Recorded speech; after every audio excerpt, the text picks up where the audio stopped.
OECD에서 가장 빠른 속도로 고령화가 진행되는 나라 대한민국. 지금 추세가 이어지면 2060년, 그러니까 1995년생이 만 65세가 됐을 때 한국의 65세 이상 인구 비율은 43.9%에 달할 것이라는 분석이 있습니다. 쉽게 말해 인구 절반이 노인인 나라가 되는 것이죠.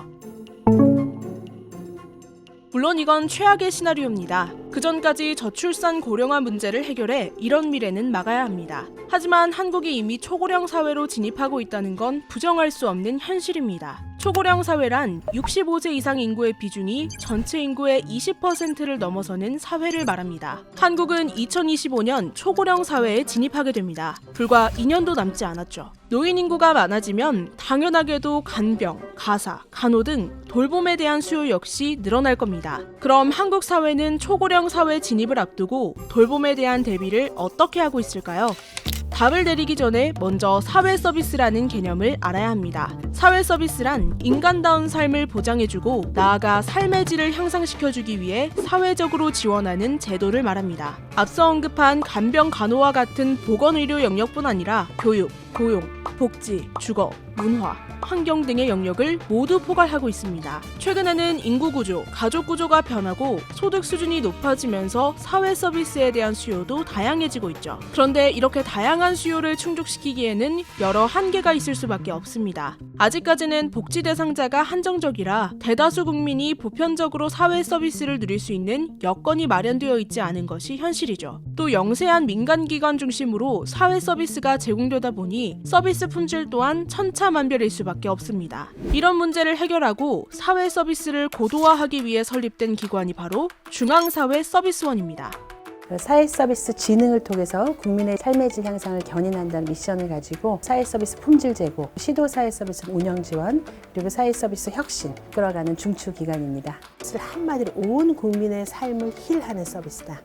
그러니까 힐이 치료라는 의미도 있지만 헬스, 얼스, 기후 에너지, 에이지, 전생에 걸친 서비스, 리빙, 주거, 문화, 돌봄, 환경 이렇게 굉장히 넓은 서비스고요. 앞서 이야기한 초고령 사회의 돌봄 역시 중앙사회서비스원과 밀접한 관계가 있습니다. 2025년에 이미 우리나라가 초고령화 시대에 접어들고요.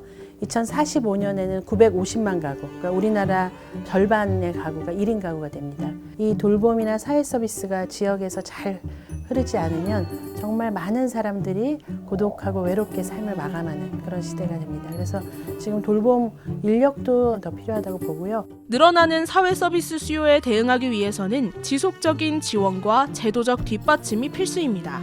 지금까지 많은 제도와 사업들이 있는데 이런 것들을 잘 구슬처럼 깨서 그동안 아동, 노인, 장애인, 취약계층에게만 집중돼 있었던 사회 서비스를 온 국민이 체감할 수 있고 수요자 맞춤형으로 통합적으로 갈 수 있도록 하는 그러한 방향으로 가고 있고, 사회 서비스를 고도화하기 위해서는 통합적인 관리와 더불어 공공사회 복지 지출을 늘릴 필요도 있습니다. 이에 맞춰 우리나라의 GDP 대비 공공사회 복지 지출 비중은 지속적으로 늘어나고 있습니다. 지난 2000년 4.4%에서 2019년 12.2%로 약 2.8배 증가했죠. 물론 여전히 갈 길이 멀지만 2060년에는 27.6% 수준을 기록할 전망입니다. 지출을 늘리는 것만큼 중요한 것이 예산을 효율적으로 잘 활용하는지 확인하고 관리하는 겁니다. 중앙사회서비스원은 사회복지시설과 사회서비스 바우처 기관들이 관련 예산을 잘 운용하며 서비스 품질을 유지하고 있는지 평가하는 역할까지 담당하고 있습니다. 평가는 두 종류입니다. 품질평가와 시설평가.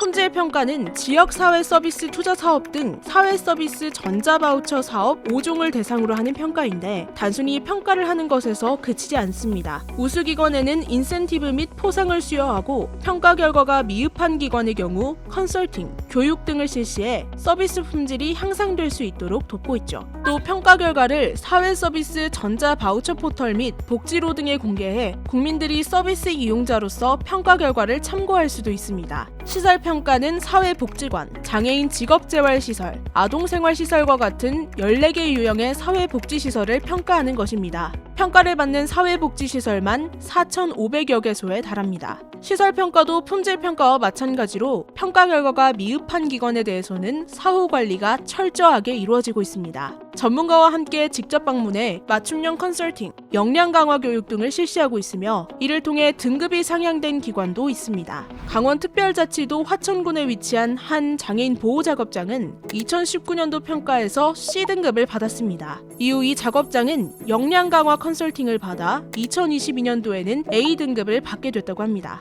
이 작업장은 이곳에서 근로하는 장애인들이 여가 활동을 즐길 수 있도록 밴드를 구성하는 등 다양한 프로그램을 마련해 이전과는 다른 시설로 거듭났습니다. 해당 밴드는 지역사회에서 합주 공연을 하며 재능 기부도 했고 이는 구성원들의 성취감으로 이어졌습니다. 결과에서 끝나는 것이 아니라 그 이후의 과정까지 관리해 준 것이 많이 도움이 되었습니다. 역량 강화 교육을 통해서 영역별로 미흡한 부분을 파악하고 보완하기 위해 노력을 많이 했습니다. 보건복지부와 중앙사회서비스원은 이렇게 품질 평가 결과가 우수한 사회서비스 제공 기관을 대상으로 사회서비스 품질 인증제 시범 사업도 실시하고 있습니다. 사회서비스 품질 인증제는 자발적으로 신청한 사회서비스 제공기관 중 적정 수준을 충족하는 기관에게 인증을 부여하는 사업으로 현재는 시범 사업 기관입니다. 우리 센터는 우리 아이 심리 서비스로 인증을 받았습니다. 지역사회에서 아무래도 우리 센터에 대한 인지도라든지 잘한다라는 인식들이 좀 심해진 것 같고요. 품질 인증제는 내부 구성원들에게도 영향을 준다고 합니다. 센터에서 일하는 제공 인력들도 자부심과 또 소속감 또 이런 것들에 대해서 더 잘해야겠다라는 물론 이런 평가 체계와 인증제만으로 사회 서비스의 질을 높일 수는 없습니다.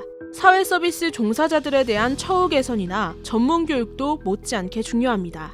종사자의 처우 개선, 동시에 역량 강화 이런 교육들 이런 것들도 이제 해 나가고 있고요. 총체적 품질 관리와 총체적 인력 관리는 동시에 가야 되고 또 연결될 수밖에 없다. 중앙사회서비스원은 평가 지표 내에 직원 복지 영역을 반영해 종사자 처우가 개선될 수 있도록 노력하고 있습니다. 그리고 이런 변화들이 모여 선순환을 만들 수 있을 것입니다. 지금 사회서비스 공급 수요 실태조사 보면은 60%가 이용 원하고 있는데 이용한 적은 30%밖에 없어요. 그래서 훨씬 더 규모가 확대돼야 되고요. 반면에 공급자들은 소규모 영세한 공급자들이 많이 있었습니다. 이게 규모화가 되고 함께 협력을 한다면 좋은 품질이 서비스가 얼마든지 제공될 수 있거든요. 초고령 사회 진입을 앞두고 있는 대한민국. 든든하고 따뜻한 미래를 위해 더 나은 사회 서비스가 보장돼야 합니다.